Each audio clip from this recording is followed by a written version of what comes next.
When we are leading other people to excellence, we are often encouraging them to get started. After all, that is the first thing we have to do.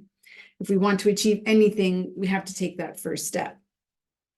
And we might find that in our leadership conversations, we are recognizing that that is the sticky point.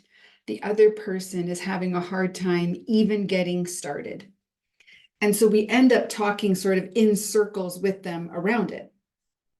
Now, here's where we can do better as leaders to get out of that cycle and have a trajectory forward.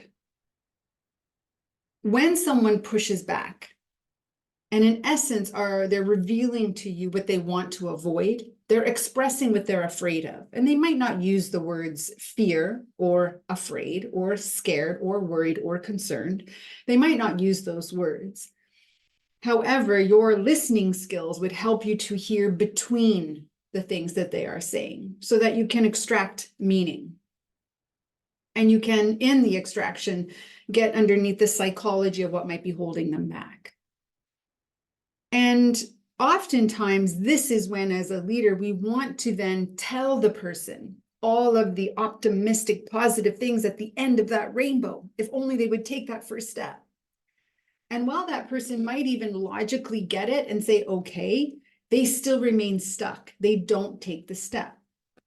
This is the problem with telling someone all of the good things that will happen.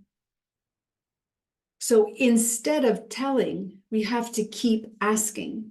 When someone expresses what they're avoiding because they're worried or concerned or afraid of X, Y, and Z, our next question as a leader is to validate and then push their vision, their view, their thinking in the opposite direction.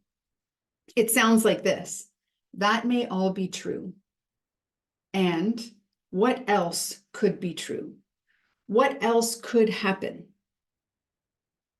We keep asking that question until the individual explores and expresses all potential outcomes, from the pessimistic and the ones that they're afraid of and the ones they're trying to avoid, to the positive and the optimistic and the ones that would be exactly what we would describe to them.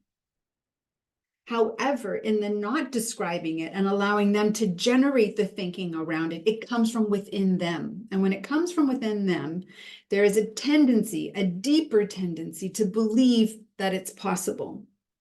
As a leader, when you tell them the positive things that would happen, it's harder for someone to believe it. It's not coming from within them. Their fears are coming from within them.